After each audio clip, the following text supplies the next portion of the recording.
Jirama izy ny fatapan-jiro manerana nosy rampitso noho ny fitokonana vahobe. Tsy maty manota mila jerena ireo mody mipitrapitra tafajanona eto.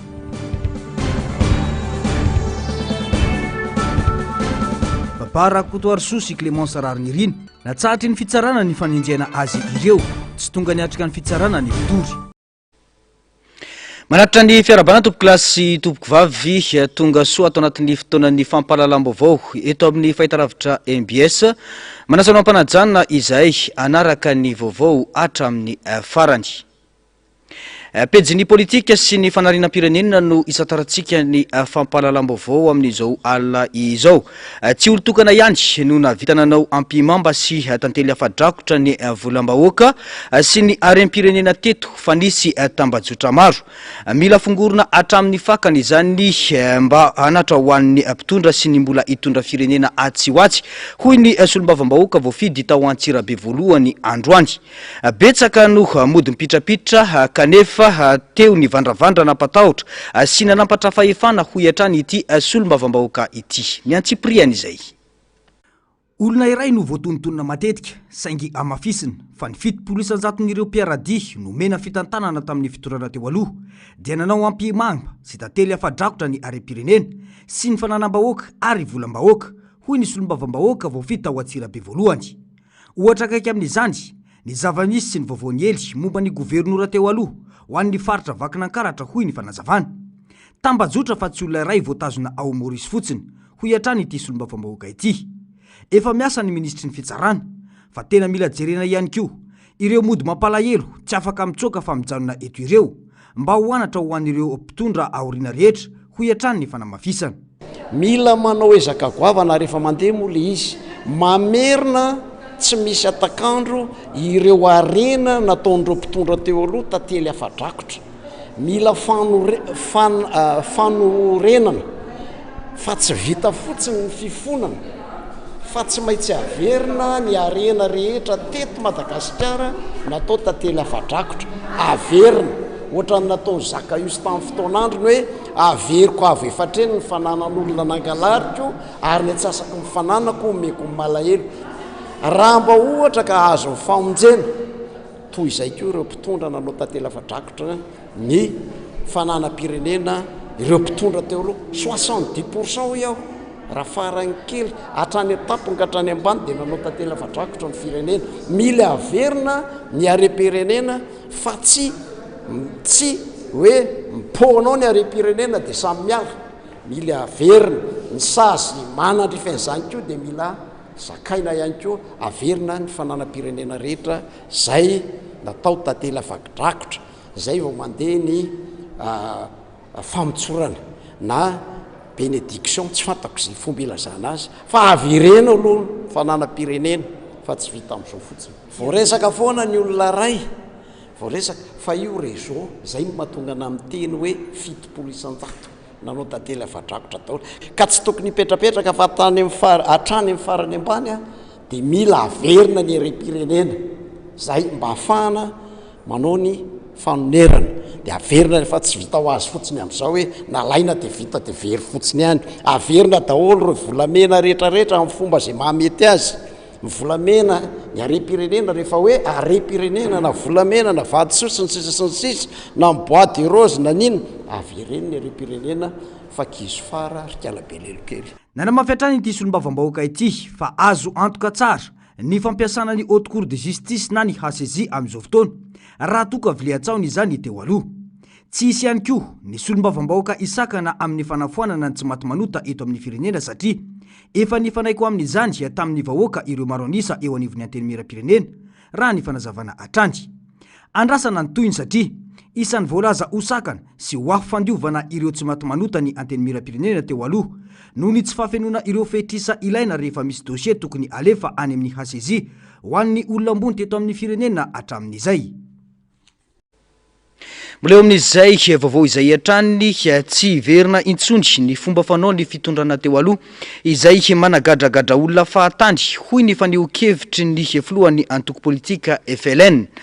Tsy midika kosa nefa izany fa tsy hoenjena ireo olona izay nanampatra fahefana ny hinana ny volam-bahoaka sy nanao tantely hafa-drakotra ny harem-pirenena hoy hatrany ny fanazavany. Miantso ny fahendren'ny fitsarana arak'izany ny antoko FLN manoloana ny raharaha fisamborana anirina Rakotomanga sy ny vadiny satria nisy fanjikan-dalana nataony matony roso amin'ny fisamborana azy ny fitsarana. Ny antsiprian'izay tateriny Narcisse Karazafy eo amin'ny sarisin-dratsary ny mbola avatsara. Tsy tokony hisy ny valifaty politika kanefa tsy midika izany fa avelan-kalalana ireo olona nandika lalàna hoy ny filohan'ny antoko politika Front de Libération Nationale. Araka ny fanazavany fomba fanao amin'ny tany demokratika ny audit rehefa avy misana andraikitra ambony eo amin'ny firenena ny olona iray. Raha misy fanenjehana ny Irina Rakotomanga ary voapirofo ireo fandikan-dalana nataony dia tokony apetraka eo am-pelantanan'ny fitsarana izany. Tokony tsy hiverina amin'ny fomba fanao teo aloha anagadragadra olona tsy manan-tsiny ny fitondrana fa kosa ampiatra ampahamarinana ny lalàna amin'izay tena nandika azy. Raha misy ny fanenjehana ny Irina Rakotomanga ka ohatra ka tena zavatra nataony, ny zavatra irina dia ny anaovana ny tena hoe fitsarana aradrariny ary tena higadra sy andohonitra amin'ny tsy mety nataony izy. Fa raha ohatra kosa tsy izany dia aleo mandeha amin'ny fahamarinana ihany. Tsy tsara izany le mifampisambosambotra olona fotsiny sy managadragadra olona fotsiny amin'ny tsy antony satria tsy tianay ho tonga aminay izany na dia efa nataony teo aloha azany. Dia zay zany le fanovana hoe tsy manao ohatra n'ilay toetrany teo aloha managadragadra olona fahatany fa kosa raha misy tena zavatra tena nataony dia tsaraina aradrarina izy, omena azy ny zo rehetrarehetra ahafahany miaro tena, dia tsaraina araka ny tokony izy ary omena ny sazy mifandanja amin'izay zavatra tsy mety nataony ary tsy ho azy rera fa ho an'ny rehetrarehetra amin'izay zany, ho an'ny rehetrarehetra neny fa na dia izao olona rehetrarehetra mitondra amin'izao teteza mihitsy zao arany dia tokony hanaovana fitsarana ihany koa rehefa vita ny asany. Ny fampiasana ireo fananam-panjakana no antony anatanterahana ny perquisition ao amin'ny tranon'ireo mpiaradia amin'ny fitondrana teo aloha ny fanazavana trany na izany aza nefa tsy tokony androba na akantsiahan'ireo mpanao perquisition mba ahafahana mizotra amin'ny fitondrana manaja ny rariny sy ny mitsiny. Tena marina ane ny antony anaovana ny perquisition ireo olona ireo dia rehefa niongana ilay fitondrana nisy azy dia tsy namerina n'ilay fananana ny fanjakana izy ary tsy hita popoka izy toa nandositra fahefana izy dia izany zavatra zany mendrika nanaovana perquisition. Fa tsy mety kosa le hoe perquisition dia hoe tsy boditso adala rehetrarehetra zao no manao an'ilay perquisition dia misy tsy hita ny entan'ilay olona, misy tsy mandehany amin'izay tokony izy, misy fananan'ilay olona mahaleo tena izay tsy tokony anaovana n'ilay izy dia izay ianao nge raha hoe miditra any an-tran'olona ka anao perquisition tsy maintsy misy entanao olona ny aina teo tsy maintsy misy tomobile ao, olona manam-pakanambony izy tsy maintsy misy basy eo. Fa le izy kosa ny dia tena hoe araka tokony atao araka ny tokony izy zany hoe tokony ny zavatra ezahana ohatra trarinao dia ny zavatra tsy ara-dalàna ohatra ny rongony, ohatra ny basy be loatra, ohatra ny vola be loatra, ny zavatra rehetrarehetra mety mampiahiahy rehetrarehetra zany. Fa za kosa miteny hoe rehefa ohatra ka tsy eloko ilay olona ny nanana n'ilay izy dia tokony averina amin'ny malaky le izy satria lasa sanatry ny vava lasa fitondrana mandroba indray zany ianao raha ohatra ka manao zavatra tsy mety ohatra. Ankilany miantso ny ampitsarana ny fanenjehana ireo pomba ny fitondrana teo aloha ny filoha lefitra amin'ny fanoherana eo anivon'ny anteny meram-pirenena tsy misy fanenjehana politika ataon'ny fitondrana mijoro amin'izao fotoana ho kosa ny filohan'ny FLN matoa mbola tsy voatonona ny anaran'ny filoha teo aloha sy ny praiministra teo aloha raha mikasika ny famotsim-bola sy ny fanaovana tantely hafadrakotra ny harem-pirenena no hanenjehana ny Irina Rakotomanga sy Mame Ravatomanga hatreto. Any tena marina nge eto amintsika teneninao eo hoe andriamatoa filoha teo aloha Andry Nirina Rajoelina na andriamatoa prime ministre zany tsy voatonontonona. Tena marina ane zany le fanenjehana politika tsy misy satria ireny zany tena hoe politika zany no afaka hanenjehana an'ireny aloha jusqu'à hatramin'ny sinina profo hafa zany dia ohatran'izany koa ny gouverneur koa nge mba tsy voaenjika fa misy zany antony ohatrany hoe ny gouverneur le entany ny gouverneur zany ny tany aminy fa ny fanenjehana politika zany tena tsy misy rano fijery azy am'izao fa tena fanenjehana ara-panampamotsim-bola ohatrany hoe nisy arena ny firenena na orona ilay olona dia nanaovana fanenjehana ary fataro tsara fa Mambravatomanga ankehitriny dia mbola tsy ny fanenjehana ny firenena malagasy azy no mahazo azy ao Maurice fa ny fieritseretany ao Maurice fa misy famotsim-bola ataony ka mety ho asana terroriste le izy na asana mafia le izy. Fantatra fa voasambotra omaly atao atetezam-baro Toamasina i Ramatory Narakotomanga sy ny vadiny no ny raharaha famotsim-bola fanararaotana fahalalan'olona fifanolana tombontsoa manokana eo amin'ny sehatra Arakasa ary ireo raharaha-pitsarana maro hafa miandry azy araka ny vaovao navoaka ny pejin'ny ministera ny fitsarana. Fa fahampotehana ampolo taona no arenina iray volana latsaka izao no nitsangana ny gouvernemanta Rajonarvelo. Fomba fiasa vaovao no apetraka hoy ny lehibe ny gouvernemanta androany hiatrehana ny fanarenana sy ny fanavozana. Ho fanajana lalana velona eto amin'ny firenena dia niroso tamin'ny faminambara-paranana tetsy amin'ny fitsarana avomba lalam-pandrenana ireo mpikambana eo anivony gouvernemanta izay tariny Rajonarvelo tamin'ity androany ity. Ny antsiprian'izay eo amin'ny sary sy ndratsariny ny Artanjona. Ao anatin'ny fitakinana apetraka teto ny fanovana ka ao anatin'izany ny gouvernemanta izay tariny Prime Ministre Rajonarvelo miainga amin'ny fomba fiasa ka tonga hatrany amin'ny rafitra isaky ministera izany. Ahitana taratra izany ny fomba fiasa eo anivony sampikamba ny gouvernemanta mba tsy fampitsabaka andraikitra fa samy hitazona ny ministera nametrahana azy hoy ny fanazavana. Fomba fiasa vaovao izany fa tsy toy ny hita teo aloha hoy ny fanamafisana. Fa raha misy zavatra ohatra hoe misy tsy mety zao amin'ny JIRAMA dia ny ministre ny énergie sy hydrocarbure no mamaly an'izay satria izay nametrahana azy eo fahaizany manokana momba an'io sehatra iray io. Raha misy tsy mety anisan'ny lara-pamehana ny rano dia misy ministre ny rano sy ny hygiène no miandraikitra an'io dia izy no miteny. Torak'izany daholo raha misy zavatra atao eo amin'ny lafiny ahoana moa zany amin'ny justice dia ministre justice mitondra fanazavana satria izy no havanana amin'izany resaka izany dia iray volana latsaka izao no nandraisan'ny gouvernemanta ny asa lavaka be no hototofana satria naharitra hatrany amin'ny 12 taona ny fahampotehana nisy teto. Miezaka manavoasy manatsara ary manarina ny fahavoazana izay mampitarena ny vahoaka ny fanjakana foibe sy ny gouvernemanta saingy notsipihan'ny Prime Ministre fa 12 taona ny fanampotehana natao teto hoy ny fanamafisana. Ny angatahako dia efa nteny moa hoe aleo mba tsarainareo amin'ny asa zay. Le asany taraka ohatrany hoe androantsika mamboly katsaka na voanjobory. Tsy hoe androany izy no ambolena dia rapitso izy dia misy vokany fa mba mila fotoana kely ahafahana mahazo vokatra avy amin'io dia izay le fandrasana kely zay no angatahanay fa ny milaza hoe tsy miazo zay aloha dia sarotra be ny anaiky an'izay fa misy asa tsy maintsy atao am-pahanginana. Miezaka manara-dalana hatrany ny fanjakana mijoro amin'izao fotoana mba tsy hisiny ny fahatapahany ireo famatsim-bola. Miankina betsaka amin'ny famatsim-bola avy any ivelany ny akamanon'ireo tetikasa voarakitra anatin'ny teti-bolam-panjakana. Tsy maintsy misy koa ny fitohizan'ny fitantanan-draram-panjakana saingy manam-potoana tsara ireo solombavam-bahoaka andinihana ny tena asa maika ho an'ny vahoaka. Apetrao ny loi de finance initiale satria misy session amin'ny assemblée tapitra tamin'ny 31 octobre dia napetraka izay fa mbola misy travaux de commission anitsina an'ilay izy mba tsy isian'le hoe lazaina fa nisy rupture ny ordre constitutionnel le zavatra tolona iny dia tsy nisy an'izany teo satria tsy hoe coup d'état iny militaire fa mouvement populaire iny nampiny manam-panahy nampiny miaramila manam-panahy satria ny sasany teo dia miady amin'olona tanapolo dia ampiasana fitaovana mahery-vaika ary indrindrindra fitaovana mahafaty olona zany dia tsy ekena saly dia miaro ny zon'olombelona hatramin'ny voalohany ka hatramin'ny farany dia anatin'ny fiarovana zon'olombelona koa ny anaovan'io politika économique io dia ho hitanareo fa tena hanova ny rafitra ny économie hanova ny fototry ny économie izay iainantsika izao fa mandrasa kely satria mamarana azy a dia oka aloha fa manjary sao dia varomoaka no voarainareo a fa aloha tena fitainay tena varomasaka tompoko. Araky ny lalam-pandrinan'ny Madagasikara dia voasoratra mazava ao amin'ny andininy faraky amby 70 fa ny mpikaman'ny gouvernemanta sy ireo manana andraikitra ambony amin'ny fanjakana dia tsy maintsy manao fanambaram-pananana eo anivony fitsarana avo momba lalam-pandrinana na ny HCC.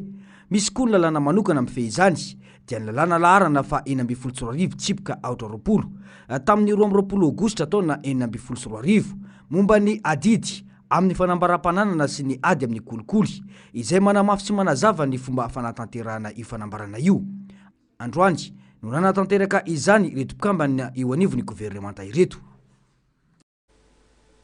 Mahakasika indrindra izay vaovao momba ny volavolana teti-bolam-panjakana ho an'ny taona 2024 izay dia manana androm-panjakana afaka anitsiny tsy mety ao anatin'ny volavolana teti-bola ho an'ny taona 2024 i Madagasikara ary omena azy ireo feno izany fahefana izany hoy ny Prime Ministre lehibe ny gouvernemanta manoloana ny resabe momba ny teti-bolam-panjakana izay dininy ireo solombavam-bahoaka amin'izao fotoana izao. Ankoatra izay ho fanajana lalàna sy tsy mba isiny fahatapana ho an'ny famatsim-bola no antony nandefasana ara-potoana ny volavolana teti-bolam-panjakana ho an'ny taona 2024 raha ny fanamafisany atrandy. Ny antsiprian'izay eo amin'ny sary sy ny ratsariny ny ara-tanjona atrandy. Tsy maintsy nalefa mialoha araky ny lalàna ny teti-bolam-panjakana ho an'ny taona 2024. Mbola betsaka ny fitohizan-draram-panjakana ao anatin'izany mba tsy voahana amin'ny lalam-pandrenana ho fitandrona ireo famatsim-bola toy ny FEC sy ny FRD izay mbola voafetra hatramin'ny taona 2024 hoy ny Prime Ministre lehibe ny gouvernemanta. Lalina loatra ny fahantrana misy eto amin'ny firenentsika ka tsy maintsy mitandrina manoloana izany mba tsy hisiny ny fahatapahana ara-bola.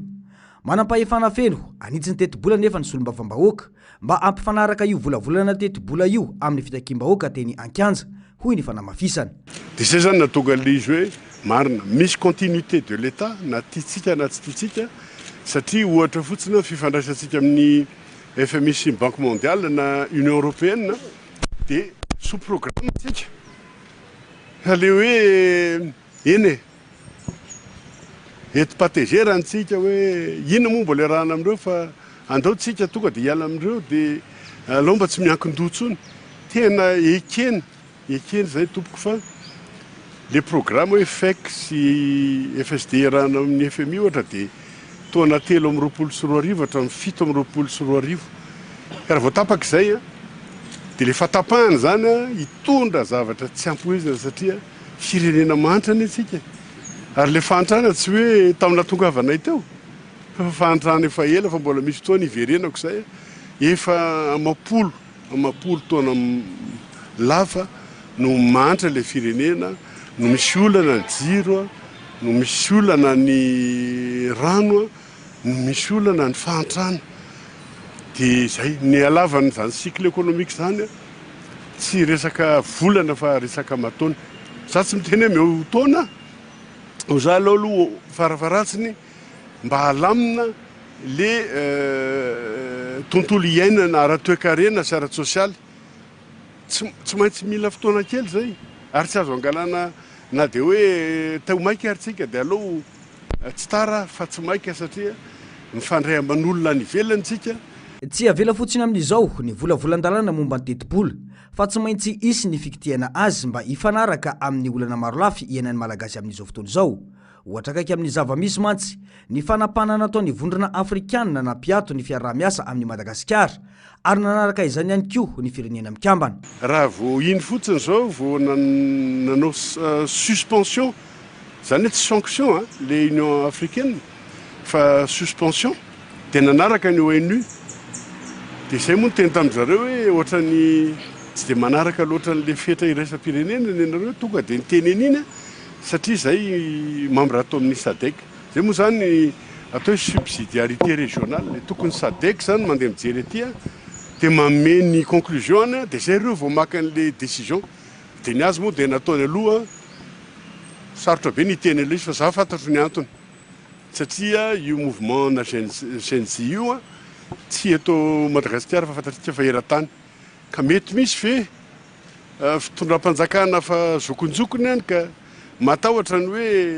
miverina any amin'ny any koa ny zavatra misy eto dia aleo aloha tapenana ny dome aloha sao dia tsika koa ny lasy eo asa mety ho zay ngamba raha tsy zany dia tena tsy azoko ianao hoe mbola mandeha fanadihadiana dia tonga dia meloka tsy manaraka ny toetrany lalàna zany toko dia nytenenina aminy mazava zay fa ianareo suspendre anay io nampiantona dia tonga dia nihidy ny robinet aty amin'le olona efa miara-miasa antsika zany union européenne banque mondiale CFMI dia fa tsisy rano moa zany niena dia mbola nidina koa le robinet asa razonareo rehetrrehetra rehefa manokatra ny robinet dia mandeha aloha ny rivotra dia mandeha ny fotaka dia zay fa mandeha ny rano dia zay zany ny elana hoe aleo aloha asiana continuité de l'état. Ao anatin'ny famolavolana ny atao hoe politika ankapoben'ny fanjakana ho an'ny fanarenana ny fanjakana sy ny governemanta amin'izao fotoana raha ny fanamafisana. Mbola isy raha teo ny fivoriana ara-potoana faharoa amin'ny volana May taona 2024 ho an'ny parlemanta izay mbola ahafana manitsy ny teti-bolam-panjakana. Ny politika ankapoben'ny fanavaozana no anome aina avao ny toekarena malagasy raha ny fanazavana koa andrasana ny toyny. Vaovao avy ao anivony ny ministeran'ny arenan-kibony tany kosa indray dia voarara ny fakana vola tsy mifanaraka amin'ny lalàna sy ny fitsipika mifeny asa fitrandrahana arenan-kibony tany manerana any Madagasikara araka ny noty navoaka ny ministeran'ny arenan-kibony tany izay nosiniavy ny sekretera jeneraly nyty ministera ity androany. Ny zava-misy tokoa mantsy eny ifotony eny dia mirongatra ny fakana vola tsy ara-dalàna eo amin'ny sehatry ny arenan-kibony tany raha ny voalaza ny Antsipriany izay eo amin'ny saritry ny ratsariny ny aro tanjona.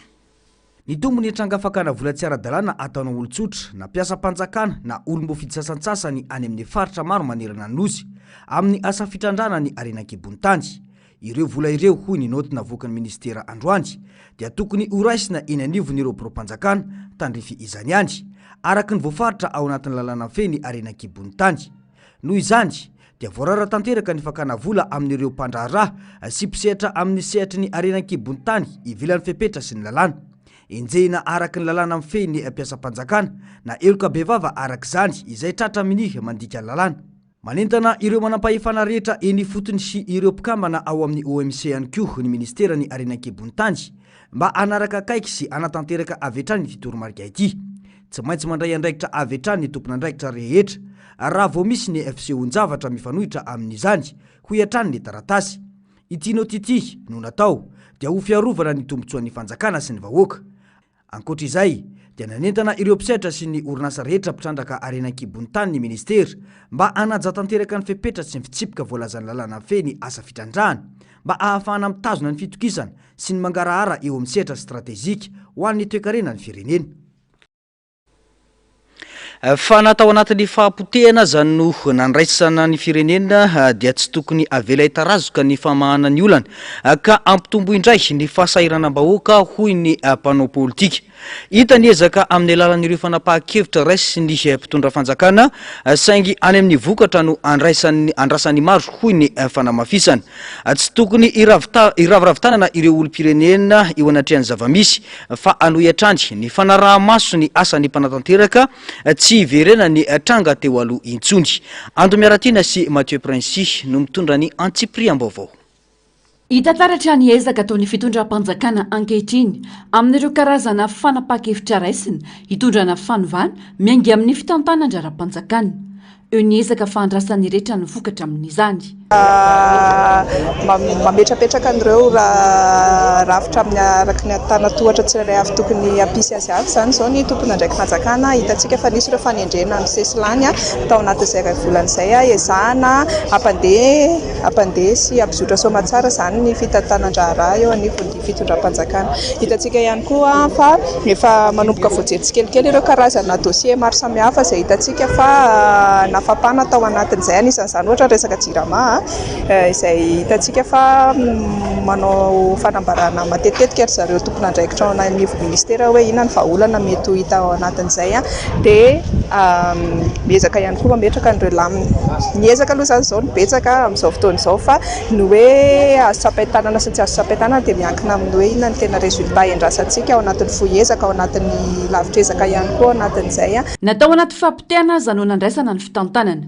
Tsy tokony avela hitarazoka ny famahana ny olana ka mitombo indray ny fahasahiranam-bahoaka hoy ny fanamafisana. Mety anivon'ny publika aloha zany zao misy fizarazarana raha ny fomba fijery azy misy ireo izay miteny hoe avy aloha hiasa izy ireo metsika fotoana izy ireo iasana misy ihany koa nefa ireo izay hoe tsy mandry an'izay fa manantena ny fiovana izao sahady fa isika moa mpampanao politika dia tsy mitsahatra manaytaitra foana ny andany sy ny ankilany tsy mitsahatra manaytaitra ny fitondram-panjakana hoe aza dimy ireo karazana fitakiana izay tena hoe narary ny vahoaka ny andavanandrom-piainan'ny vahoaka izay tena hoe nampikaikaika tao anatin'izay taona marobe izay iara-malala hoe potika tanteraka ilay firenena no niraisina teo fa izany ihany koa nefa tsy midika hoe avelantsika hitarazoka ela be eo zany satria mipotika andromanalina koa ny fiainan'ny vahoaka malagasy raha toka varomarina isika. Tsy tokony tazapotsiny manoloana ny raharam-pirenena ny olom-pirenena tsirairay fa noho ianara-maso ny asam-panatanteraka tsy verenana nitranga ka niteraka fitakiana teo aloha. Etsakilan'izay tsy mitsahatra koa manaytaitrantsika olom-pirenena hoe tohizana foana le hafanampontsika manaraka ny raharam-pirenena akaiky dia akaiky mba tsy sy nitranga teo aloha tsony hoe folo taona teo rintsika mianakavy voataitra hoe ay ve nisy zavatra toy izao tokony natao izay zany zavatra misy aloha ankehitriny. Andrasan'ny maro ankehitriny ny fanovana entin'ny fitondram-panjakana mijoro ankehitriny ny asan'izy ireo no hamaritra izany. Vao makasika ny tontolon'ny fifidianana kosa indray dia niona tamin'ireo iraka avy amin'ny vondrona afrikana izay mandalo eto Madagasikara amin'izao ny vomera maleo tena misana ny fifidianana na nisy tamin'ity androany ity. Ity fionana ity izay tafiditra ao anatin'ny fandalinana sy ny fampiresahana mikasika ny fikirakarana sy ny fikirakirana ny hoavin'ny fifidianana eto Madagasikara. Isan'ny teboka lehibe indrindra ny fifidianana ny filoham-pirenena sy ny fifidianana loholona izay isan'ny teboka no tsindrin'ny filohan'ny vomera maleo tena misana ny fifidianana nandritra ny fionana tamin'ny mpanao gazety taoriny izay fionana izay ny Antsipriam-baovao. Tsy mbola misy daty voatondro na ho an'ny fifidianana filoham-pirenena sy ny fifidianana loholona atreto miankina amin'ny vokatra ivoaka amin'ny fikondran-tom-pirenena na concertation nationale no anomana sy ny sosokevitra ofisialy momba tetiary-pifidianana filoham-pirenena. Ireo sosokevitra ireo dia tsy maintsy andalo fankatoavana any amin'ny fitsarana avo momba lalam-pandrenana na ny HCC araka ny didy fanapahana laharana fatelo amby folo tsipika HCC tsipika D3 navoaka tamin'ny fahinan'ny volana Novambra 2024 hoy ny filohan'ny CENI androany. Ny daty anaovana ny fifidianana ny filohan'ny Repoblika dia mbola tsy voafaritra araka ny fantatratsika moa zany dia misy ny fotoanandro pirenena izay karakaraina amin'izao fotoana izao. Dia amin'izany fotoanandroa zany dia tsy maintsy hisy ny ady-hevitra mahakasika ny resaka daty dia efa fantatra ny CENI moa zany mivokatry ny fotoanandroa pirenena dia tsy maintsy antany ihany koa ny CENI rehefa avy hoe manahoana ny hevitry ny fisahana avo ny lalam-pahampirenana. Satria izay zany le didy navoaka ny fisahana avo ny lalam-pahampirenana teo hoe afaka hemitra ny daty anaovana ny fifidianana kanefa kosa dia tsy maintsy ifampiresahana amin'izareo zany zavatra zany. Ny fifidianana loholona moa zany dia mbola miato araka ny efa fantatra asika iny raha ny vinavina tamin'ny voalohany dia tamin'ny 1 ny volana Desambra. Dia teo moa zany ny toetra raha misy ato amin'ny firenena zany dia mbola tsisy daty. Mino fa mety ny fotoanandro pirenena daholo no hamakitra n'izany zavatra. Ankoatr'izay dia nanamafy ny CENI fa tsy hitsipaka velively ny fanapahana izay voaka ao anatin'ny fikonandrom-pirenena. Tsy ho tonga namana vao mavomavo ny CENI hoy izy raha toka isy ny rafitra iray ho atsangana iara-iasa amin'ny biro maharitra amin'ny fanomanana ny fifidianana rehetra izay ho atao. Zahay moa zany manao ny asanay araka ny fantatritsika ihany koa moa zany amin'ny lalàna amin'ny feny CENI eo amin'ny 5/4/2020 ny lalàna 2015-020 dia misy ihany koa rafitra izay azo apetraka raha ohatra ka misy ny fanomanana ny fifidianana na io fisapahan-kevy vahoaka. Dia anay eto anivon'ny CENI zany dia ampisinay ny ametrahana an'izany rafitra zany hiaraka isalahy aminay eto anivon'ny biro maharitra rehefa fantapantatra ny daty izay anaovana ny fifidianana. Zany hoe zahay eto anivon'ny CENI zany dia tsy manana olana mihitsy raha misy rafitra hiaraka hiasa aminay eto anivon'ny biro maharitra eto anivon'ny CENI. Ankoatr'izany nanamafy ny filohan'ny CENI fa zava-dehibe ny fanavozana isan-taona ny lisitry ny mpifidy izay tanteraina manomboka ny voalohany ny volana desambra 2024 ka hatramin'ny 15 ny volana Mey 2024. Ity fanavozana ity dia tanjona ny anamafisana ny fahamarinan'ny lisitra sy isorohana ny olana ara-teknika na ara-pitantanana amin'ny fifidianana ho avy. Vao makasika ireo raharaha fitoriana ireo mpanolo-tsaina ny tanàna Mianadakosa indray dia tsy tonga ny mpitory natsatry ny fitsarana ny fanenjena any Babarakotoarso sy Clémence Raharnirina mpanolo-tsaina ny tanàna Antananarivo renivohitra rehefa niakatra fitsarana androany tamin'ny raharaha nanenjehana azy ireo tamin'ny fidirana ankeriny atao amin'ny lapany antenemerandoolona ny 12 septambra 2024 lasa teo ka nitoriana azy ireo nandeha tampahitsina ny sy fanarandalana tanteraka ny fitsarana androany ary tsy nisy tsindry na fitsabahana hoy ny fanamafisana. Mietsakilan'izay dia miantso ny hevitram-panjakana kosa i Babarakotoarso androany anala amin'ny toerany ireo olona no tendren'ny Andry Rajoelina ny Antsipriana izay. Niakatra fitsarana androany raha tokony nandeha ny 3 septambra lasa teo ny raharaha fitoriana ny mpanolo-tsaina tanàna Clémence Raharnirina sy Babarakotoarso no ny filazana azy ireo fa niditra ankeriny tao amin'ny lapany antenemerandoolona ka nisamborana azy menadaty ny Anarakely ny 15 septambra. Tonga tety amin'ny fitsarana izy ireo androany rehefa teo ambany fanaraha-mason'ny fitsarana nandritra izay fotoana izay. Tsy tonga kosa ny mpitory izay lehibe ny mpiambina teo anivon'ity androm-panjakana ity. Nateo azy izany nanderaka ny tokony ho izy ny fitsarana ary afaka nitsaraina ny raharaha satria vao antso ara-pitsarana ireo rehetra voakasika. Atao anaty fanarandalana tanteraka ny fisotrony izany raha nambara ny mpisolo vava azy ireo. Ohatra moa ny mpitory fa ny raharaha dia efa afaka notsaraina satria efa sy te ara-dalàna na hoe vao antso ara-pitsarana avokoa ny rehetra ao anatin'io raharaha io. Nafinaritra ny fitsarana satria hitantsika ny rariny sy nisiny ary tena nandeha araka ny fanajana ny lalàna tokoa satria aty amin'ny adieloka isika dia ilay fanajana ny lalàna hoe application stricte ny code pénal na izay lalàna faninjehana eo zany no atao amin'ny faninjehana ny olona anankiray.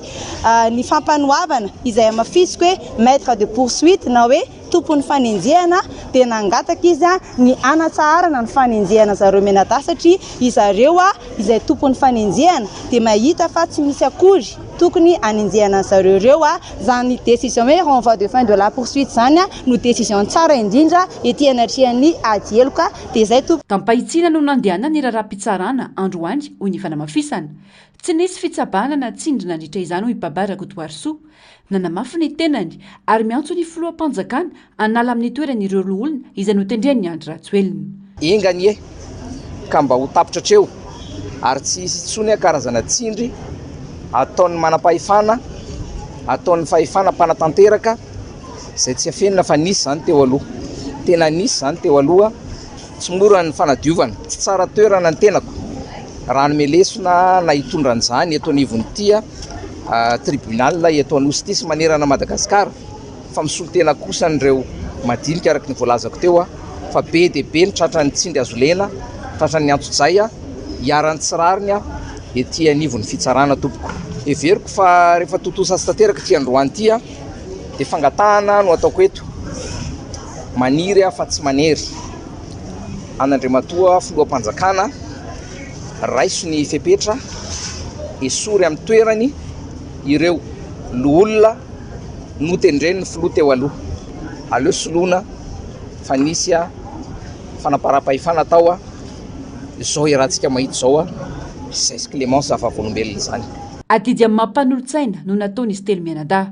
Nisintona lakolosy ny sain'ny rehetra rehefa nisedra olana fototra dia niresaka jiro sy rano ny mponina Antananarivo hoy Clémence Raharnirina. Ho an'ny vahoaka araka izany no antom-pijoron'izy ireo tamin'izany. I Clémence Raharnirina izay tsy ahivina fa efa impolo niakatra fitsarana tamin'ny mampanolo-tsaina azy. Manaitra ny sain'ny olombe fidy rehetra ny tenany ijoro ho an'ny vahoaka nampindrana fahefana taminy. Raha ny tenako izao manokana dia fantatrareo tsara fa tsy indray mandeha fa efa impolo amin'izao no niakatra fitsarana ary raha niakatra fitsarana tao anatin'izany maromaro niakatra izay dia tsy ho an'ny tenako fa tena ho an'ny vahoaka. Tamin'ity indray mandeha ity dia ho an'ny vahoaka Antananarivo no nijoroanay telo mianadahy ary isaorana ny fitsarana na atsapan'izay hoe tena noho ny andraikitra sy noho ny aradrariny noho ny antony joroanay ary antony tonga ilay fampitsarana ny faninjehana dia makasitraka lehibe ny fitsarana manoloana an'izay ary mampirisika foana ny olom-bofidy hoy aho mba anao ny asany ara-pamendrehana foana satria izay no nametrahana antsika olom-bofidy hijoro foana ho an'ny vahoaka izay ny fidy azy. Ratsaivona efa nametraka fitoriana momba ny fisamborana azy tamin'ny fomba tsy ara-dalàna ireto mpanolontsaina ireto ary eo mpiandrasana ny toy ny raharaha amin'izao fotoana izao.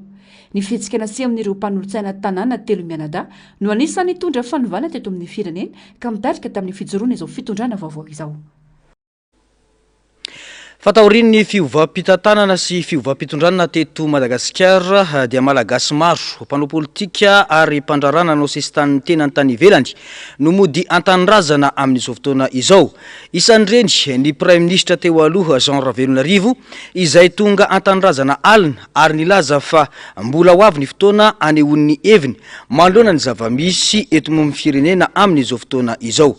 Narcisy Karazafy sy mbola avatsara no mitondra ny antsipriany izay. Tavaverina teto Madagasikara androany 12 Novambra ny Prime Ministre teo aloha Jean Ravelonarivo atao aoriany nanaovany sesitany tenany nandritra ny efa taona mahery. Araka ny fanazavany dia navelan'ny filoham-panjakana Colonel Michael Randrenirina Nody niverina tandrazana ny tenany. Mivavaka ho azy mba ho ela fanapana izy afaka hitondra ny firenena ka hitany mamy rehetra ary hapahita mamy ny vahoaka malagasy koa amin'izao fitantanany izao. Tsy izy irery nefa no isoranay amin'izay zavatra zay fa manana ny mpiara-miasa amin'ny akaiky izy ry zareo efa dahy. Mino aho fa mahamasana handro hiaraka amin'ny ampandrosony firenena sy ampandrosony Madagasikara. Ny fahatelo dia tsy azo adinoina ny vahoaka malagasy. Androany ny tenako dia mbola tsy hiteny zavatra betsaka fa hanome fotoana anareo tsy akanavaka indrindra ny malagasy hanambarako ny eritreritro sy ny zavatra misy eto Madagasikara satria na nandehandeha tany ny tenanay dia aty Madagasikara ihany ny fisainanay. Tsy ahivina fa injiniera sy jeneraly ny sotronono i Jean Ravelonarivo ary efa nitarika ny gouvernemanta teo anelanelany taona 524 sy 424 nandritra ny fitondrana Rajaonary Mapiana. Talohan'izay dia nandraikitra asambony tao amin'ny tafika sy ny sehatra ny fitanterana nabakabaka sy ny sehatra ny famarotana sy fanamboarana trano ny tenany ny 17 septambra dia voaheloka noho ny fanodikodinam-bola mpanjakana teo anivon'ny Knapsa teo anelanelany taona 24 hatramin'ny 24 ny tenany. Na dia tsy niatrika io fotoam-pitsarana io olona enina izy ireo no voaroroy tamin'ny ity raharaha ity nilaza ho vonina ilaza amin'ny vahoaka ny zavan-tranga marina nandritra sy tao aorian'ny fitondrana moa ity Prime Ministre teo aloha ity. Mandrisy ny vaovao miparitaka ary manameloka ny fampiasana ny anarany ho amin'ny zavatra hafa ny tanora ao anatin'ny génération X, Y, Z raha nanao fanambarana tamin'ity androany ity. Mijoro ara-panjakana ary manana resepise ho amin'izany izy ireo ka tsy azo ekena ny fampiasana izany ho fitadiavana tombontsoa manokana. Tato vaovao ny Andomiaratina sary sy ny ratsary ny Mathieu Princy. Misy mampiasa ho amin'ny zavatra hafa toy ny fitadiavam-bola samihafa ny anaran'ireo tanora ao anatin'ny génération X, Y, Z amin'izao fotoana izao raha ny fitarainana nataon'izy ireo androany. Tsy tompona ndraikitra amin'izay vokany araka izany ireo tanora.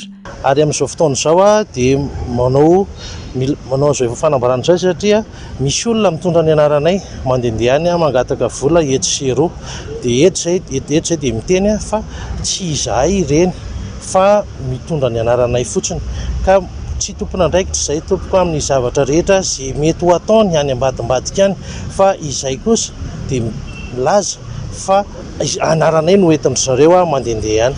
Adikan'izy ireo pisoloky araka izany ireo manao fihetsika io ka tsy azo ekena. Eto zany izay dia manambara chaîne X, Y, Z malagasy tsy mbola nisy entité na fivondronana na société nakanay vola fa ny ankoatr'izay dia pisoloky. Mbola tsy naka vola misy zany zay tamin'izaniza nefa misy olona ny mitondra ny anarana ity ary efa naka vola misy amina orinasa sy entité hafa dia eto amin'ny teny hoe pisoloky ireny ka aoka ho mailo tsara nareo. Raha ny fantatra ampiasain'ireo tanora pisoloky akana vola anaovana tetika asa samihafa ny anaran'ny fikambanana, io ihany koa ny fisian'ny adisisika ampidirana ho mpiasa. Resaka famatsim-bola surtout resaka na projet no angatahany zareo andy mba ahafana ohatrany hoe mijoro ara-dalàna zareo dia ny olona voafitaka ao anatin'le izy dia ao anatin'izay no isorohanay satria ny anaranay no entiny mangataka ny vola io ary ianinay ary efa fantatry rehefa hitanay fa mitety ministera mihitsy izy zareo mangataka quota na ampidirana mpiasa amin'ny anaranay ary eo konkoa no famatsim-bola zay angatahany eraka ministera sy ny Union Européen no ONG sy ny sisa. Raha tsy aivina efa mijoro ara-panjakana ary manana ny récépissé avy amin'ny préfecture amin'ny fijoroany ny fikambanana GNXYZ. Vaovao avy amin'ny orinasa jirama kosa indray dia tsy mety miravina ny olana anatanteraka fitokonana fahobe ny syndikan'ny mpiasa eo anivon'ny jirama ho an'ny rampitso. Raha tamin'ity androany ity dia niroso tamin'ny fanapahana herinaratra tamin'ireo andron-jiro maromaro teto Andrenivohitra izy ireo. Ankilan'izay dia nanambara ny ministry ny angovo sy ny akoranafo fa misy mpiasa mamboly korontana ka antony mahatonga izao disadisa tsy mety miravina eo anivon'ny orinasa izao. Na sisy karazafy sy mbola avatsara no mitatitra ny antsipriany izay. Manohy ny fitakiana ialan'ny tale jeneraly jirama ny syndikan'ny mpiasa eo anivon'ity orinasa ity, nilaza izy ireo fa tsy anaikintsony ny fitantana ny tale jeneraly Ronwais ary roso amin'ny fanapahana jiro fahobe manerana nosy manomboka rampitso. Ampiarina ihany koa ny service zero izany hoe tsy hisy asa ataon'ireo mpiasa rehetra mandritra io etsika nambaran'ny sindika fa tsy mandray baiko itsony avy amin'ireo mpitantana rehetra izy ireo ary tapitra ny fifampirarahana aorian'ny ny androany. Ny amafisinay ny ona taminay ampitaka ny antso anay ampitaka ny MEA Syraltera tamin'ny asabotsy tamin'ny efatr'olariva teny ampandrinomy raha ny antso nataony ny maraina dia hoe ifampidinika isika hoe inona ny tokony atao tonga ny ariva ny ataony ampitaka izay tao ministry ny rano tao raona tao ny staffny ray manontolo dia fampirorona ny nataony hoe tsy zay tianareo no atao tsy nareo no maro anisa fa zao ny hevitray ozy anao audit izahay ary anao révision le statut vaovao tsy avetrany ny valiny ary no tenenina tao zay moa ny tena azy mba avoay le niteneninay tao satria zay nivoaky ny hevitrano fa aza mianatra ny mandanga sady ianao monsieur le ministre voaloherinandro ianao ny teo dia mianatra ny andanga sy amitaka nambaranay tsotra ny teninay ny fitondrana teo aloha nanao contrat ny rona le fitondrana teo efa narodany ny vahoaka malagasy fa tsy ilain'ny vahoaka malagasy noho ny tsy fisian'ny jiro leo délestage ny olona ary leo tsy fisian'ny rano dia niala le fitondrana niala ny prime ministre niala ny ministre énergie tsy maintsy miala ny DG ny jirama tsy maintsy miala io ary rehefa tsy analana io fitondram-panjakana ho alanay io. Ankoatra ny fanesorana ny tale jeneraly amperinasa dia takiny syndika ihany koa ny fandravana ny sata vaovao napetraka eo anivon'ny jirama sata izay mamotika tanteraka ity orinasa mpanjakana sy ny mpiasa ao aminy raha ny fanehoan-kevitra. Ny mpiasan'ny jirama rehefa tsy miasa izy ane dia tapaka ho azy ny jiro sy rano izy ary ny andefan'le jiro dia izy ny andefan'le rano zany ny atao anatiny aloha mazava ho azy satria mampiasa hery zareo misy fakana sary any misy fandefandefasana WCS ny etsetrany rehefa mampiasa herina reo mpitantana zay koa tsy maintsy ampiseho ny herinay fa tsisy mifampatahotra eto fa iantso ny vahoaka zay rampitso miantso ny vahoaka malagasy zay anampy anay eto sony rana ho tadiavinay rapitso hoe aizany misy an'ny ronina amoaka tomobily zay rapitso hitetiny jirama rehetra fa tsy maintsy roana rapitso ronina rehefa tsy andray fanapahakevitra tsy miditra amin'ny conseil de gouvernement androany io hotadiavinay rapitso iantso ny vahoaka malagasy zay anao barazy anakana ny indrangah iny no ateritsika eny vato iny aloha izy ateritsika mody rehefa tsy andraindraikitra ny fitondram-panjakana tany amin'ny banque mondiale zay niona nandritsy ny adiny enina fa ny tenin'ny banque mondiale fa ny olona ty remplaçable ozy azo soloana ny olombelona fa io ozy izy miankina amin'ny fitondram-panjakana mitovy amin'izay le statut ty ozy izy ny statut meny fitondrana anay ity no iasanay fa rehefa tokony andrava izy zay manaraka fotsiny fa zay partenaire ny fitondram-panjakana aminay zany a volonté-ny mpitondra sisa no andrasana. Ankilany nanambara ny ministry ny angovo sy ny akoranavo fa efa nisy ny soso-kevitra naroso tamin'ireo syndika amahana ny olana misy akakendrena ny anintsy ny andalana maromaro tsy ny fanarana ary omena fahafampo ireo syndika amin'ireo fangatahany. Izany indrindra no nandrosoana ny vahaolana manoloana ny fitakian'ireo kiambana eo anivon'ny syndika ny Jirama no fitokonana. Reto avy zany dia ny Satanfeny Jirama. Kendrena zany anasy mpanitsinina izay ekeny rehetra ireo andalana mila maromaritra iraisana.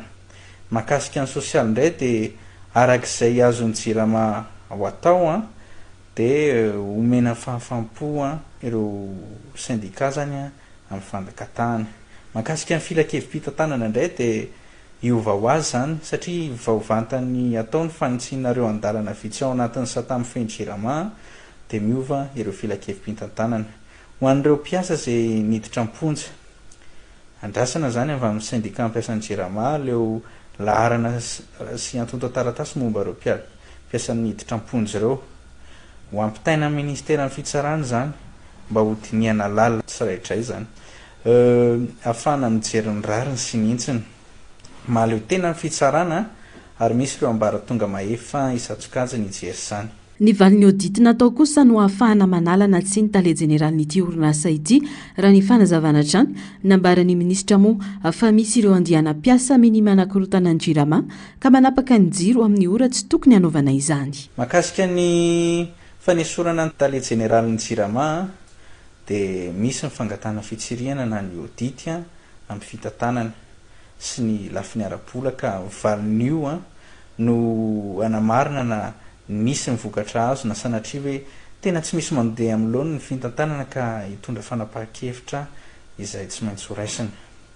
Manoloana ny ezaka rehetra efa natao nefa dia misy ireo minima anakorotana lasa fanakonana fanakorontanana izay atao zany ilay lazaina hoe fitokonana hita sy tsapa ohatra fa tsy mifanaraka amin'ny fotoana voatondromena ny mpanjifa ny fehim-potoana matapaka ny herinaratra.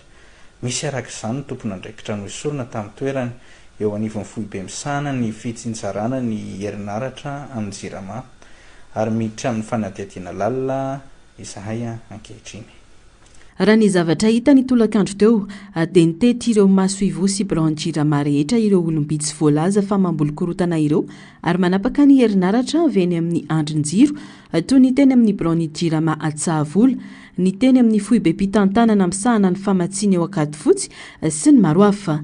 Raha tsy haivina dia io olan'ny jiro sy rano io no antony nampidina an-dalamben'ny vahoaka malagasy roa volana lasa zay tsy mety milamina ny disadisa na dia efa nahazo ministra vaovao azy ity departemanta ity. Misy fetraka betsaka amin'ny andavanandro ny vahoaka nefa ny herinaratra sy ny rano ka andrasana izay fanapahan-kevitra ho raisy ny tompona andraikitra. Teo ihany moa izay akony rehetrarehetra izay ho an'ny rampitso fa andao hivadika tontolon'ny fanabeazana vetivety isika samy manana ny fomba hiatrehan'ny fandaharam-pampianarany avokoa ny sekolim-panjakana taoriny ny fanapahan-kevitra hiverina an-dakilasy tsy hazakazana ny famitana ny asa na misy aza ny fahatarana hoy ny taleny CG etsy Antanimbarinandrina. Ezaka manokana ataon'izy ireo ny fanaovana rattrapage fampiasana polycope ary ny fanomenona ny fanadinana tokony atao. Mirosatrany kosa ireo sekoliny tsy miankina izay navita ny 500 ny fandaharam-pampianarana amin'izao fotoana izao raha ny fanazavana atrany. Tato-baovao ny Ando Miaratina eo amin'ny sary sindratsariny Mathieu Princy. Tsy azo lavina fa misy ny fahatarana amin'ny fampianarana taorian'ny fiatoana nandritra ny hetsika fitakiana ireo mpampianatra teny amin'ny sekolim-panjakana. Tsy hazakazana nefa ny famitanjana io tale sekoly CEG Antanimbarinandrina fa misy ny lamina sy ny fepetra raisin'ny sekoly raha ny hevitra ny rahan'ny rehetra nanapaka. Anisan'ireo ny fanaovana ny rattrapage, ny fanemorana ny fanadinana noho ny tsy fampina ny fepetra hanadinana ny mpianatra, eo ihany koa ny fampiasana polycope hanampina ny mpianatra hanafainganana ny fampitana ny fandaharam-pianarana. Fa misy zany ny fanampina ora raha ampioarina amin'ny emploi du temps teo aloha zany dia misy ny fanampina ora isan'andro. Misy ihany koa tsy mianatra ny alarobia hariva ny mpianatra raha ny fandaharam-potoana teo aloha lasa mianatra alarobia hariva zany sisapotsy maraina ny mpianatra eto amin'ny sekoly. Raha poarina amin'ny répartition ny programme zany dia tena hoe misy ny fahatarana fa ny mpampianatra zany tsy hoe anenjika an'izay tokony ho vitaina hatramin'ny Desambra fa kosa hoe amitany izay rehetra tokony ho tratra dia ny nametraka ny hoe andaotsika hanao polycopy na ny exercice na ny leçon ahafahana miroso malakilaky kokoa fa tsy hoe anenjika programme zany mba eo amin'ny resaka calendrier indray dia nahemitra ny fanadinana amin'ity période voalohany ity raha tokony hizara bulletin zay alohan'ny vacances de Noël dia nahemitra amin'iny semaine farany amin'ny ianarana iny zany ny emploi du temps zany hoe amin'ny semaine de 15 zany zay manao fanadinana dia mody ny ankizy mandeha miala sasatra mbola tsy mitondra bulletin fa amin'ny taona vaovao eny amin'ny 24 no mandray bulletin satria mbola tsy renany hoe fohy loatra zany ny zavatra hanadinana raha izay fotoana tsy nianaran'izay dia efa raha najaina le fanadinana teo aloha. Mitohatra ny kosa ny fampianarana ho an'ireo sekoly tsy miankina. Efa vita hatramin'ny 20% ny fandaharam-pianarana ankehitriny. Ao anatin'ny famotanana 5 volana faharoa izy ireo amin'izao fotoana izao, izany hoe efa nao fanadinana fandroany. Ny aty amin'ny sekoly tsy miankina izay moa efa niditra tamin'ny volana septambra iny ary nianatra foana mandrakity ny androany dia mbola eo amin'ny fandaharam-potoana sy ny fandaharam-pianarana moa zany milamina tsara izay tsy eto aloha. Efa niditra ao amin'ny deuxième période zany izay amin'izao dia anomana indray ny examen deuxième période amin'ity volana décembre ho avy eo. Dia efa manomana tokoa efa eo amin'ny 50% zany moa ny fandaharam-pianarana vita amin'ny 4e période io 3e période io efa tokony ho vita daholo ny fandaharam-pianarana. Misy lavaka ny fampianarana. Tsy vita ny resaka ny famanjana ny fanamafisana. Azo verina ho ny fanazavana fa tsy afahan'ny mpianatra maraka ny afaka ny ampandeha ny mpampianatra. Mila mandray fanapa-kevitra raika izany ny tompon'andraikitra ampanao ratirapazin'ny sekoly rehetra tsy isiany ny vatarana. Teny le mpampianatra hoe vitanahy foana io tampianarana io, vitanahy foana tampianarana io ne tsy vitany resaka fotsiny fa ny sain'ireo ankizy ireo tsy aharaka n'ilay rythme ho ataontsika mpampianatra. Ilay lesona tsy adika fotsiny aloha zay voalohany, tsy adika fotsiny fa ho azavaina ary ny application rehefa aveo ihany koa mba jeretsika ihany koa zay application zay. Zay zany mahatonga anako miteny hoe na tiana na tsy tiana dia misy fiatsaikany amin'ny fianaran'ilay zaza, ilay fanapatapahana nandritra ny fotoana somary naharitsarotra teo dia miantso ny ministera indrindra mba hanao ratirapazy, hampanao ratirapazy zany anireo sekolim-pandrakana izay ataoko hoe nahitana fahabangana teo amin'ilay resaka fampianarana. Tsy karitra taorian'ny fiverenana an-tsekoly kosa ny fahavitriana sy ny fahasoton'ny mpianatra ho ny fanazavana. Fa mitaky fanovana aingana amin'ny rafitra sy ny fitantanana ny fananantany mba iverenany ho tena asa ho an'ny vahoaka na service public ny ponina ao Alasoro izay misedrana olana mafy amin'io resaka fananantany io. Nanamafy ny tale général ny sampandrarah ny fananantany izay tonga teny Alasoro io maraina io fa piasam-bahoaka ny piasan'ny fananantany ary vonina hitondra fanavaozana sy fanatsarana amin'ny tolotra omena ny vahoaka ka ilana ny fanajana ny lalàna sy ny fitsipika mba isiany fandaharana asa. Narcisy Karazafy sy mbola avatsara no mitondra ny antsipriany vaovao. Iray amin'ireo olana ara-pitsarana be indrindra eto amintsika ny resaka fananantany. Maro ireo olona tratry ny trindry sy ny fahasairanana mikasika ny raharaha fananantany ety Alasoro mba ahafahana manatsara tolotra omen'ny mpiasan'ny sampandrarahany fananantany dia miantso ny tompon'andraikitra hijery akaiky ny olan'ny fananantany ao an-toerana ny ponina. Ilaina ny manova rafitra ny fitantanana sy ny fomba fiasan'ireo mpiasan'ny fananantany mba ahafahana mamerina ny asa ho tolotra ho an'ny vahoaka tanteraka ho ny ponina ety Alasoro. Ilaina ihany koa ny mijery ny sata amin'ny feny mpiasan'ny fananantany izay heverina famotana andraikitra lehibe. Nanao etsika fitarainana moa ireo ponina tety Alasoro androany maraina mitaky ny fanovana sy ny fanatsarana aingana amin'ny fitantanana sy ny rafitra misy. Ty zao natokana ho an'ny domaine manokana ty maro ihany izy teo fa ty fepetra ray ty natokanay ho an'ny domaine manokana. Voalohany amin'izany ny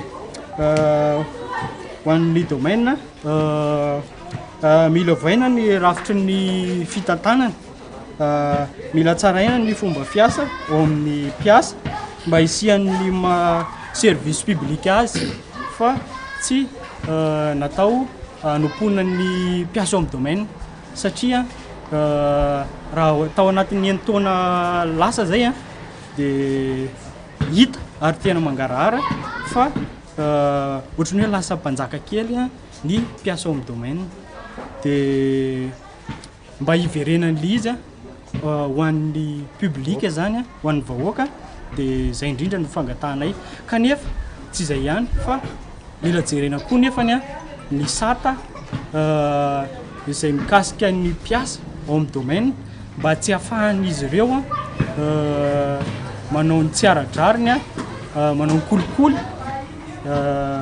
zay koa zany tokony hojerena manokana dia zay ny afatra avy ety aminay. Tonga teny an-toerana ny haino ny fitakian'ny mponina ety Alasora ny tale jeneraly ny Sapandrara amin'ny fisahana ny fananantany no amafisiny fampiasam-bahoaka ny piasan'ny fananantany ary vonany hitondra fanavaozana sy fanatsarana amin'ny tolotra omena ny vahoaka.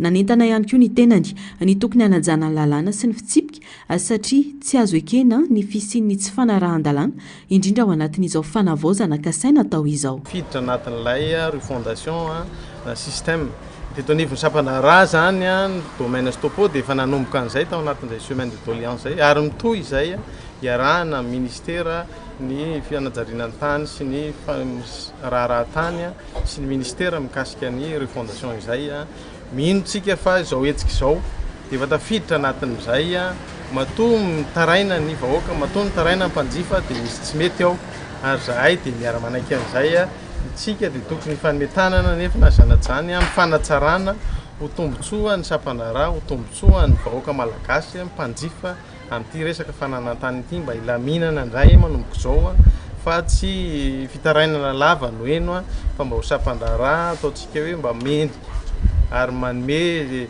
tolotra ho mendrika ho an'ny mpanjifa ny Sapandrara fananantany manerana Madagasikara fa tsy eto amin'ny commune rurale ny Alasora ihany ka dia misaotra antsika rehetrarehetra tonga marobe amin'ity androandroany ity ary vonona izay andray ny fitarainana sy ny doléance avy amintsika mpanjifa tsika tanora ny Alasora. Sokajiny mponina ho dingana voalohany amin'ny fanatsarana ny rafitra sy ny fitantanana ny fananantany ary nanome fanantenana azy ireo fa hiady tsara ny tolotra ho an'ny daholobe ny nanantona ny tompon'andraikitra ambony tetỳ an-toerana tsy ho an'ny commune Alasora irery ihany fa indrindra ho an'ny vahoaka malagasy rehetra.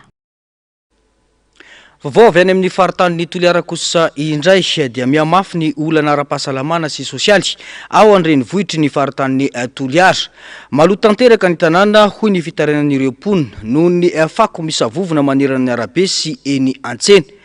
Tsy tantaratra nefa ny fandraisana andraikitra ataon'ireo tompon'andraikitra ao an-toerana raha ny fanamarihana nataon'ireo mponina na dia efa tonga amin'ny ambaratonga mampanay aza ny fahalotona mitranga ao amin'ity renivohim-paritany ity. Ankoatr'ireo mitambesatra ny olana arakasa ka anaovan'ireo mponina antsoavo ny antsiprian'izay eo amin'ny sary sindratsary ny tahiriny aina.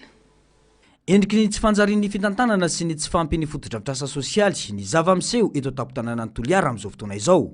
Profo mivaingana ny amin'ny tsy fisian'ny fifandrinana mazava eo amin'ny commune ny orinasa mpanadio ary ny mponina fivangongon'ny fako. Izay fahalemena amin'ny lafin'ny fitantanana izany no manokatra lalana ho an'ny olana ara-pahasalamana sy ara-sosialy. Tsy voangona ara-potoana intsony ny fako eto Toliara renivohitra ka miparitaka endrehetra eny. Mitarika fofona maimbo sy loza ara-pahasalamana. Eo koa ny fitombon'ny bibikely sy ny loza mety hitranga amin'ny arety mifindra, indrindra amin'ny ankizy sy ny zokiolona. Ankoatr'izany, mampanay ihany koa ny tsy fandriam-pahalemana ao Toliara, mitombo ny tranga arim-paosy, vakitrano, ary famonoana amin'ny fomba feno abibina raha ny fanazavana. Tanàna maloto ny tanàna am'izao. Tena tsy manjoso mihitsy nino tena tsy ilana mihitsy nino. Hitatsika marizariza be tsisy zavatra mandeha amin'ny lohana zao ny tanàna. Io hitatsika zao loto be amin'ny tanàna zao. Tsy manjary ny tanàna. Ny be ny tanàna tsy mandray andraikitry ny loto ety seroa mivozongo maro. Zay zany ny zavatra misy eto Toliara zay. Ndra-pahalemana mbola tsy azo anto. Ny fako vangongo manerana ny courant. Tena tsy milamina zany asan'ny komisy kominaly tsy manao ny asany. anaty bazary etoa anaty lala etoa kobely teo makarana anay lala fanjakana etoy tokony tsona sia kobely tsy mahasalama anaty lala tokony tsona tao etoa misy sanandro fa tsy alay areo fa mijery fotsiny anao de mandeha avy raiky mijery de mandeha tokony oniana zany le kobely fa mahasalama tsy mahaletaky divarotsinay tsy mahasalama anaty alika anaty raha maloto anaty bazary anaty WC tsy mahasalama anay ary tsy mahaletaky divarotsinay zao maloto tena maloto manjeky fakony aby bayagabiana tompona ndraiky tsy mba hiasa raha ty sanandro fa mijaly zahay tsy mba fahasalama anay tanora mbo tsisy asa toliara eto tena mbo mijalijaly fanjefa le manao ohatrany mbo tsy milamina mangarongaro poso de mamakimaky trano miamafy ny fahantrana sy ny tsy fanananasa eo amin'ny tanora ny fitariana poso no any asa azo ny aina iankinana satria tsy ampy ireo orinasa manome asa maharitra sy ara-dalàna ho iatrany ireo ponina tsy mila orinasa mamono toy ny bazy toliara nefa ho iatrany ireo ponina fa asa maharitra sy manaja ny famendrehany ny tanora psykoloposy ny tanora tsisy asa manao kofera de manao kofera io zahay miasa tanana salama zao asa tanana eto mandeha eo mihinana tsy mandeha tsy mihinana zay zany fi nitokarena eto toliara eto zay tsisy mandeha mbo tsy misy mandeha ny loany zao moa tsika mbola miaina miteteza mita moa tsika amizao de mbola hitatsika nytoiny fijerenay ankaiky mahakasika zao fanananay asa zay tanora zao fa tena sahirana zay tanora tsy mahita fototsasa raha mba misy ozine na projet mba tokony aizanay tanora miasa zany na mba iangavina natatra mahakasika an'izay mba fijerenay ankaiky lahy le mangataky koa tanora io mba mangataka asa toliara izay fantatra ho tanàna manan-karena aloharano-karena voajanahary ary manana serana tsambo lehibe mitaky fandraisana andraikitra entitra avy amin'ny fitondrana eto an-toerana sy ny fanjakana fohibe ny zava-misy mba ahafana mamerina ny endriny mareny vohitra ara-toekarena azy amin'ny faritra atsimo-andrefana ho ireo ponina finiavana politika ihany no vahaolana raha ny fanamafisana atrany fa raha veo toliara isika dia kisaka kely eo amin'ny distrika ny Sakara manjaka ny asandalo amin'ity distrika ity voalaza fa tambazotra matanjaka no manao ny alatromby ka anaovany solombavambahoaka avy ao an-toerana Raphaël Jean-François Antso anatanterana opération manokana anafoanana izany natsisy karazafy sy mbola avatsara no mitondra ny antsipriany izay vaovao izay misy tambazotra na mafiam-pangalatromby manao ny asaratsiny ao amin'ny distrika ny Sakara, distrika ny Beroro ary ny distrika ny Toliara Faharoa ka mitaky fiara-miasa akaiky amin'ireo mpitandro ny filaminana sy ny vahoaka ary indrindra ny fitondram-panjakana fohibe mba hampitsarana ny herisetra sy hanatsarana ny fiarovana ny fiainan'ny olom-pirenena sy ny fananany. Tsy mandry fahalemana ny distrika ny Sakara atao ireny trangana fatesana dahalo roa tamin'ny fifandonana mitandro ny filaminana ny herinandro lasa teo voakasika tamin'izany tranga izany ny tompon'omby miisa 9 izay niteraka tahotra sy aya teo amin'ny vahoaka ny antoerana ho ny solombavambahoaka. Ny zavatra tiako ambara manodidina an'izy io dia ny tokony handraisan'ny fanjakana fepetra hanatanterahana ny opération amin'io district ny Sakara, district ny Ankazoabo, district ny Beroroha, district ny Toliara 2 ireo tokony hanaovana an'izany opération zany. Ny antony dia misy karazana réseau na mafia amin'ireo district ireo. Faharoa manaraka an'izay tokony ho foanana koa zany na hoe ho jerena akaiky ireo mpanolotra satria namany mpangalatra reo dia tsy tokony hanaovana indra fo. Efa nisy ny fifankazahoana ao amin'ny samby tompon'omby mba hisian'ny firaisan-kina sy harovana ny omby amin'ny halatra na izany aza miantso ny fanjakana ny mponina sy ny solombavambahoaka avy any an-toerana mba handray fepetra aingana sy hanatanterahana opération manokana any amin'ny distrika ny Sakara, Beroro ary Toliara Faharoa. Ny zavatra misy moa zany dia Antso Antarby voalohany hoe any koa misy ombinay mandeha magnagny sakanonareo fa misy aomby baketo gnaniano io zany de tafiditra ihany koa le fiarahamonina raha ohatra ka le fiarahamonina zany tsy aradrariny na tsy mifanaraka le olona ao de mety avelany magnagny de zay nahatonga ny teny tamin'ny alalan'ny Facebook hoe izay rehetra mamototsy na mamoaky ny tsy mamoaky ny dia amin'ny dianomby de namany mpangalatsa olana maharitra fa manao azy zahay io miaraka amin'ny tandrony filaminana fa le opération ilana i avao koa satria misy antony manokana efa manentana raha ny ataoko manao mitety andreo commune reo hoe zay rehetra manana basy de atao voara-dalàna ny taratasim-basy ray zay nananatra ny ray aman-dreny koa ianareo ray aman-dreny mba tokony hananatra ny zanakareo mba tsy hanao ity resaka hadalàna ty mba tsy ampirongatra ny asan-dahalo dia miantso ny fananganana todrano any an-toerana ity solombavam-bahoaka ity satria rehefa variana mamboly ireo mponina dia ho foana tsikelikely ny asan-dahalo raha ny fanamafisana trany fa tsy tokony ho matimomoka na very anjavony toy ireo tranga teo aloha ny fanadiadiana makasika ny lakana na samborendrika ka nafatesana olona ampolony tao majanga tamin'ny fiandohany ity volana ity hoy ny solombavam-bahoaka afakandro tokony amafisina fiambenana ny sisin-dranomasiny Madagasikara izay mbola hita taratra fa goragora amin'izao fotoana izao hoy atranony nambarany ny antsipriany izay eo amin'ny sarisin-dratsariny ny artanjony fito lahy fito vavy niaraka tamina passeport somaliana telo ireo no vovoafarany voaray mahakasika ilay lakana na sambodobo nikasa iondrana tsokosoko tany Mayotte tao amin'ny faridranomasiny Mahajanga ny fiandohany ity volana novambra ity nanamafy ny solombavam-bahoaka izay voafito tao Mahajanga voalohany fa misy amin'ireo olona maty vokatry ny loza an-dranomasina io no niditra ara-dalàna teto Madagasikara teto Antananarivo tsy tokony ho matimomoka toy ilay sambo AW ny fanadiadiana momba ity raharaha ity hoy ny nambarany fa marina moa niditra ara-dalàna ny sasany raha ny vahiny no asian-dresaka niditra tao Antananarivo tamin'le 18 tamin'ity volana oktobra ty ihany no nidirany tao satria vao marina tao amin'ny passeportn'izy ireo izany nisy somaliana telo no niditra ara-dalàna tamin'ny sistany Madagasikara moa zany raha marimarina koa teto Antananarivo de iny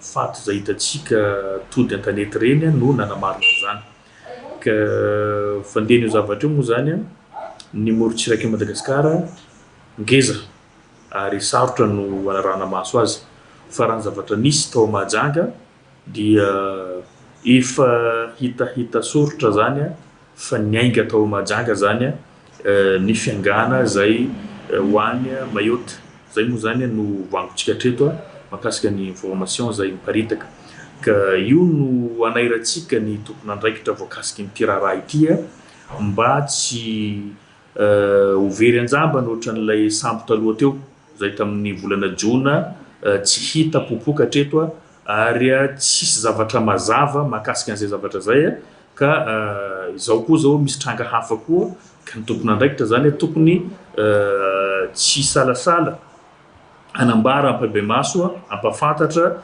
ny voaka malagasy ny fizotrany fanadihadiana zay misy ilaina zay ho an'ny mangarahara ary indrindrandrindra koa zany mba hanaitra ny tompona andraikitra isan-tsokajiny zay voakasiky ny tiraraha ity satria efa tena miverimberina matetika izy ity eo ny tratra ny Mayotte eo ny dobo raha tsy laza atsika manodidina an'ireny sisin-dranomasiny faritra Diana zao koa izy mifindra ty amin'ny faritra Boeny zay frontière moa zany mampanay ny zavamisy raha ny toe-javatra no jereny hoy hatrany ny solombavam-bahoaka afakandro sarotra ny anaraha maso ireo olona miditra antsokosoko eto Madagasikara indrindra fa ny zava-mahadomelina izay manimba ny tanora raha ny fiambenana ny sisin-dranomasiny Madagasikara tamin'ity tranga ity no jereny hoy hatrany ny fanazavana mety ho diso fa mety possible zany raha ohatra ka tsy vitatsika manamarina ny fivoahan'olona antsokosoko miditra mivoaka ny sistantsika mazava ho azy zany ny fidirana antsokosoko koa zany tsy voafehitsika koa indrindraindrindra fa ny fivezivezeny zava-mahadomelina mahery vaika zay manimba ny tanora manimba ny firenena zay tsy misy tratra treto nefa misy entana miditra foana zany ato amin'ny territoire atsika ka zay moa zany ho antsirairay zay eto de manaraka akaiky ny toetra raha ity ary tsy janona ny fitakiatsika isian'ny mangarahara mba ho tody amin'ny vokatra zay andrasantsika ankoatra izay dia nambarany ity solombavam-bahoaka ity fa tokony hitandrina ny malagasy manoloana ny tranga tahaka ireny. Ekena fa mijaly ny vahoaka malagasy amin'izao saingy tokony anaraka ny lalàna trandry ny fikasana hitady ny masoa any ivelany fa tsy aminona tena tahaka ireny akory hoy ny fanamafisana. Faravatanteraka UELFHR noho ny ady nisy tao Soudan efa orotaona izao. Rehefa boababon'ireo milisy FSR ity tanàna ity dia nifindra amin'ny tanàna lehibe fahenina any Soudan indray izy ireo ary mitoy ny daroka bomba ifehezan'izy ireo ity tanàna ity. Ny Tsipriana izay. Ny 12 aprily 2024 no nipoaka ny atao Soudan rehefa nifanditra tamin'ny fidiran'ny force de soutien rapide teo anivon'ny tafika ofisialy sy ny fizarana fahefana tao aorian'ny fanonganam-panjakana tamin'ny taona 2024. Ny 20 oktobra lasa teo nanambara ny FSR fa eo ambany fifehezany tanteraka ny tanànan'ny ELFHR. Ankehitriny rava tanteraka ELFHR tanàna iray any avaratry Darfour noho ny ady misy any Soudan efa rotaona izao. Simba ny moské, rotika ny hôpitaly, trano maro ny potika ary anarivony ireo sivily nandositra. Araka ny tatitry ny fikambanana iraisam-pirenena misahana ny fifindramonina dia olona 2,400 alina no nifindramonina tao anatin'ny iray volana. Ny OMS kosa dia nanambara fa 4 alina farafahakeliny no maty nanomboka tamin'ny volana avril 2022. Natratra 12 tapitrisa no nifindra toerana ary miaina anaty fahasairana natanteraka ny atsasaky ny mponina. Mampangoritsina ny fitantaran'ireo nanatry maso ny famonoana feno abibina, ny fanolanana, ny fandrobana, ireo fanafihana isan-karazany nataon'ireo milisy avy amin'ny force de soutien rapide na FSR. Tsy latsaky ny 77 ireo namony ainy teo amin'ny hôpitaly fiterahana tao ELFHR raha ny taremarika avy amin'ny vondrona iraisam-pirenena misahana ny fahasalamana na OMS. Olona 10 no voatery nifindra toerana any Tawila 70 km miala ny ELFHR. Tao ireo nandeha tongotra, tao kosa ireo manana fahafahana nanova biby toy ny soavaly na apondra nitondra azy. Mitondra daroka bomba ka tanànan'ny El Obeid ao andrenivohitry ny fanjakana Kordofan eo afovoan'ny Soudan no lasibatra ka efa voadidina ankehitriny. Tanàna lehibe fahenina ao Soudan i El Obeid izay anelanelan'ny Vallée du Nil sy Darfour. Tao aorian'ny nandravanan'ny ELFHR dia samy te ahazon'ny Kordofan ireo jeneraly roa mpifanandrina dia i Abdel Fattah Abderrahman sy Hemeti. Mitovy velarana amin'ny atsasakila Frantsa Kordofan ary manana otrika harena lehibe ko tsy mahagaga raha ifandritahana. Faharoa andro taorian'ny fanafiana nataon'ny Rosia ny Ukraine nikendriny animbana ny fotodrafitrasa momba ny angovo sy etona izay fampiasa mialohan'ny ririnina dia nisy ny fanadiadiana izay nataon'ny sampandrarany fanjakana miady amin'ny kolikoly. Araka ny voalaza dia misy olona akaiky ny Volodymyr Zelensky tafiditra ao anatin'ny resaka kolikoly ny angovo eo amin'ny setry ny angovo ity. Ny Tsipriana izay. Nanao fisavana maromaro ny sampandrara miady amin'ny kolikoly National Anticorruption Bureau na ny NABU omaly alatsinainy ka nahitana fikambanana mpanao ady eloka be vavy avolenta. Namorona rafitra kolikoly lehibe mba ifehezina ireo orinasa mpanjakana manandanja io fikambanana io ka anisan'izany ny Energoatom izay mitantana ny angovo nukleary ao Ukraine. Tombanana ho zato tapitrisa $, teo eo ny volan'ny findratana tamin'ireo raharaha ireo. Araka ny loharam-baovao dia nisy ny fisavana tao an-tanànan'ny Kiev, misy ny trano Sibron Timur Mindich, mpiara-momba nanto-karabaritra taloha tamin'ny Volodymyr Zelensky. Nambaran'ny polisy tao an-toerana fa nandositra ny alan'ny Ukraine i Timur Mindich taloha ny savanany tranony, tafiditra ao anatin'ny fanadiadiana lehibe momba ny kolikoly ny sehatry ny angovo araka ny fanamafisany manam-pahefana. Tsy niandry ela fa omaly hariva ihany dia nanao lahateny ny filoha Ukrainiana Volodymyr Zelensky nankasitraka ny ezaka nataon'ny sambandraram-panjakana amin'ny ady amin'ny kolikoly. Nilaza ny teniny fa tsy maintsy raisina aingana fepetra mahomby hanoherana ny kolikoly ary tsy azo ialana ny fanasaziana. Nanao fanambarana ofisialy moa ny National Anticorruption Bureau na ny NABU fa voaraikitra antsoratra ny asan'ny fikambanana mpanao eloka be vava. fetiny diky any Inde éclipse totale zay ho hitantsika amin'ny faharoa ny volana aogositra 7 ny faritra mena miavaka ao amin'ny planète Jupiter ary anticyclone ao amin'ny atmosphère ny Jupiter ireo no hatranga afakely hoentina aminao ndray amin'ity ariva ity. Ankalazana isa taona Augmatapura na any Inde ny Gorébab na fetiny diky. Fotoana ivavahana maloto mihositra azy mifampitoraka aminy mandeha sy mime eo amboniny na dia masina azy amin'ny fofony. Fomba fivavahana fangatahana vitana sy fitsofan-drano toerana ny Gorébab. Mbola tsy fahita firy tao tanatin'ny taonjato mifandimby ny fanakoana masoandro tanteraka na ny éclipse totale izay iseho ny 2 aogositra 7 mila miomana ny rehetra satria fanakoana masoandro lava indrindra mandritra ny taona ity iseho ity amin'ny taona 7 Utakoa ny volana tanteraka ny masoandro ka analoko ny tany mandritra ny 9 minitra lava be ary tena tsy mampino. Io ny fanakoana ny volana masoandro ela indrindra tanatin'ny 100 taona. Ihena ny hazavany andro, ihena ny maripana ary ato kely ny zavaboary. Mangina ny vorona, miova ny rivotra ary mety hipotra ny kintana mita tao vonana. Ity trangan-javatra tsy fahita firy ity dia tsy jery todika fotsiny fa arena ara-tsiansa manome fahafana ny astronoma andalina ny kironandrivo masoandro, ny rivotry ny masoandro ary ny fiatraikan'ny fanakoana masoandro amin'ny atmosfera eto an-tany. Fantatra miandalina moa ny antsipiriany rehefa manantona ny fotoana araka ny fanazavany ireo manam-pahaizana. Misy faritra mena miavaka ao amin'ny planète Jupiter antsoina hoe la grande tache rouge. Anticyclone amin'ny atmosfera ny Jupiter io faritra io. 5,1 kilometatra ny halavany ary 2,1 kilometatra ny sakany. Lehibe kokoa noho ny tany ity faritra mena ity amin'izao fotoana izao. Mbola lehibe lavitra noho izany izy io tany aloha. 700 kilometatra isan'ora ny rivotra mitsoka eo amin'ilay faritra mena. Tany amin'ny 5,7 taona lasa tany hoany no nahitana fisian'io faritra mena io voalohany. Izany hoe tany amin'ny taona 5,900 tany. Tamin'ny taona 7,700 no nanomezana azy ny anarana la grande tache rouge rehefa tena lasa mena be ny lokony. Niova kely moa io loko io tamin'ny faraparan'ny taonjato faha 20. Nanakaiky kokoa ny volontany. Ny faritra mena hitantsika ankehitriny kosa dia niforona tamin'ny taona 5,700. Nanjavona tamin'ny taona 700 ilay hitan'ny Cassini. Amin'izao fotoana izao, tsikaritra fa miamiova endrika. Indray ity rivo-doza heverina fa lehibe indrindra ato anatin'ny système solaire ity. Manara-maso sy mikaroka izay mety ho anton'izany ireo astronome. Izay koa no entintsika manakatona ny fampahalalam-baovao tamin'ity alina ity. Mankasitraka anao nanaraka izany hatramin'ny farany.